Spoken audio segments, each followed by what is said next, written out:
Salut à tous, alors aujourd'hui je vais vous présenter je vais vous expliquer comment fabriquer un puissance 4, un puissance 4 un petit peu modifié, parce que c'est trop casse, enfin c'est un peu chiant de faire les petits pions là qu'on met, enfin c'est un peu, ouais c'est chiant quoi. Donc du coup je vais vous présenter voilà, donc mon puissance 4 que j'ai fait moi, hein. Alors vous n'aurez pas besoin de peinture, enfin sauf si vous pouvez pas vous fournir du bois un peu à cajou, enfin deux différents bois en fait. Après n'importe quelles soient les couleurs. Ouais c'est français. Bref, on s'en fout des couleurs, du moins qu'il y en a une, enfin deux couleurs différentes. Donc c'est-à-dire, moi j'ai pris par exemple un bois normal, c'est du hêtre, et un bois c'est du cipeau précisément. Donc bon, de la cajou ça suffit largement. Enfin bref, un bois différent, deux bois différents. Donc je vais vous expliquer comment je l'ai créé. Et voilà, alors, donc, je vais enlever toutes les pièces. Donc voilà, donc les pièces, je vais prendre une claire. Donc les pièces c'est ça. Donc en fait c'est un cube, on part d'un cube, on perce en fait deux trous. Donc c'est-à-dire que de base c'est comme ça. C'est une grande baguette. On perce des trous, on les fraise, et du coup bah ça donne des petites pièces comme ça, après qu'on coupe bien au milieu, et ça donne deux pièces. Donc après comment on appelle ça, faire les finitions, donc c'est-à-dire poncer par exemple les arêtes. Ce que j'ai fait moi, je trouve ça plus joli. Et voilà, donc je vais enlever juste toutes les pièces, histoire de vous montrer un petit peu le socle et tout le bordel, si j'arrive à tout enlever. Ah, ça fait quand même beaucoup de pièces. Voilà. Voilà. Donc on part d'une base comme ça. Donc on prend un socle. Les dimensions, c'est vous qui voyez, c'est complètement, on s'en fout quoi. C'est selon la taille de votre jeu que vous voulez, hein. Après ça dépend de ce que vous cherchez à faire. Donc pour faire la puissance 4, donc il vous faut des tourillons.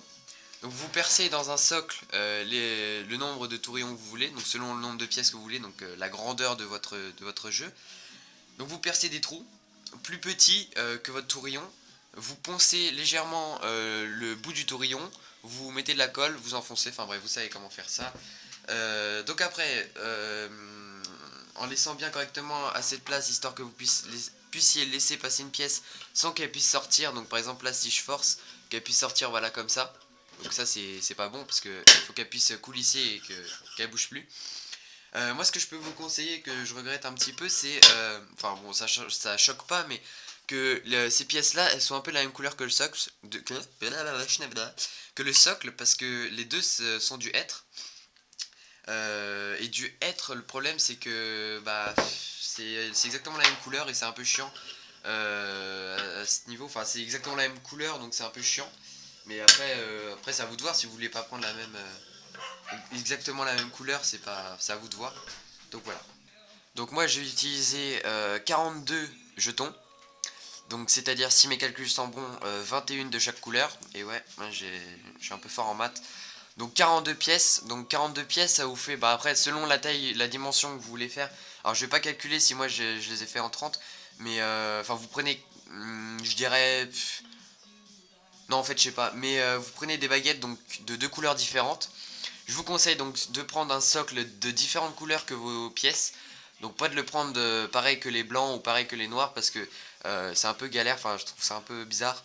Après vous pouvez le peindre, hein, vous n'êtes pas obligé de prendre des bois exotiques, vous pouvez tout simplement le peindre, mais je trouve ça beaucoup moins joli et beaucoup moins... Enfin on voit pas que c'est... Enfin putain, je trouve pas mes mots, on n'a pas la beauté du bois, voilà c'est ça. Donc enfin je trouve ça un peu dommage, alors que c'est vraiment très sympa. Alors j'avais un dernier truc à dire, oui, pour la finition. Alors moi ce que j'ai mis, donc après ponçage, j'ai mis de l'huile de lin. Non c'est pas de la merde, hein. C'est vraiment de l'huile de lin, donc je l'ai traité à l'huile de lin. Et j'en ai mis vraiment partout, et je trouve ça, enfin ça change un petit peu la couleur. Ça fonce un petit peu tous les bois, enfin les deux sortes de bois, même s'il y en a qui est déjà pas mal foncé, les renois. Et je trouve ça vraiment très sympa. L'huile de lin, c'est contre toutes les... Par exemple, quand vous avez du crayon sur les mains et que vous en mettez un petit peu sur, par exemple, sur le socle ou sur une des pièces, bah ça accrochera pas, et je trouve ça très sympa. C'est mieux que de le vernir, parce que le vernis, au fur et à mesure de rentrer et de sortir les pièces, enfin c'est un peu chou, mais bref, au fur et à mesure de rentrer et de sortir les pièces, bah ça risque de s'abîmer un petit peu, le vernis risque de partir, et enfin je trouve ça un peu dommage, alors que de l'huile de lin, même avec tous les frottements, enfin ça part pas quoi, et c'est ça que je trouve trop stylé. Ah il y a un truc joli sur la pièce, bref. Donc voilà, donc c'était tout, c'est tout pour mon petit puissance 4.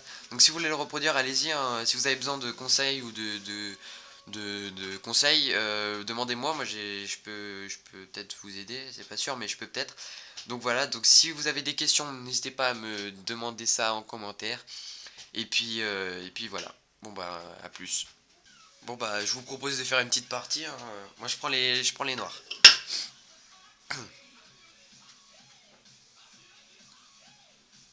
Bah, vas-y, jouez. Non? Vous voulez pas jouer avec moi? Bon bah je joue tout seul alors. Bah si je joue tout seul, ouais j'ai gagné. Ah, vous êtes pas très fort hein, quand même. Faudra revoir les techniques. Enfin si vous voulez je vous apprendrai un peu, mais vous êtes pas très fort quand même. Ah oui, juste un dernier petit truc. J'avoue qu'au début c'est un peu galère. Je sais que moi quand j'ai fini de le faire, enfin je galérais à mettre les pièges, j'étais là comment ça se met et tout. Bah, c'est vrai que c'est un peu compliqué, mais une fois qu'on arrive à le faire, enfin une fois qu'on sait le faire, ça commence à rentrer quoi. Ça commence à être simple de les mettre parce que c'est un peu particulier quoi. Alors que d'habitude c'est des petits pions, enfin des petits jetons. Voilà, putain, je trouvais le mot. Des petits jetons qu'on met dans des trous. Enfin, c'est un peu chelou dit comme ça, mais bref. Donc c'est un peu galère au début. Je sais que au début, enfin moi j'essayais de les mettre comme ça en fait, mais enfin ça marche pas. J'avais beau forcer, ça marchait pas. Donc en fait c'est tout con. Enfin faut juste les changer de direction et ça rentre comme papa non maman. Bref, donc voilà. C'est tout pour la présentation de mon petit puissance 4. Pourquoi pas faire d'autres jeux de société, hein, enfin peut-être pas des trucs non plus trop compliqués. Enfin je sais que je vais pas faire un Monopoly ou un truc du genre. Mais peut-être un jeu d'échecs, pourquoi pas, au tour à bois, faire les petits pions, ça pourrait être sympa. Ou même un jeu de dames. Un jeu de dames, ça peut être assez simple à faire, mais. Enfin, simple, non, mais. Enfin voilà, déjà on a les dames, là, on peut jouer avec les. Enfin bref. Donc voilà, c'est un petit truc sympa à faire, sans forcément avoir beaucoup de bois. Parce que là, je sais que bah, pour faire ça, il faut juste un petit peu de bois pour faire le socle, et puis après, c'est des grandes baguettes pour faire vraiment toutes les pièces.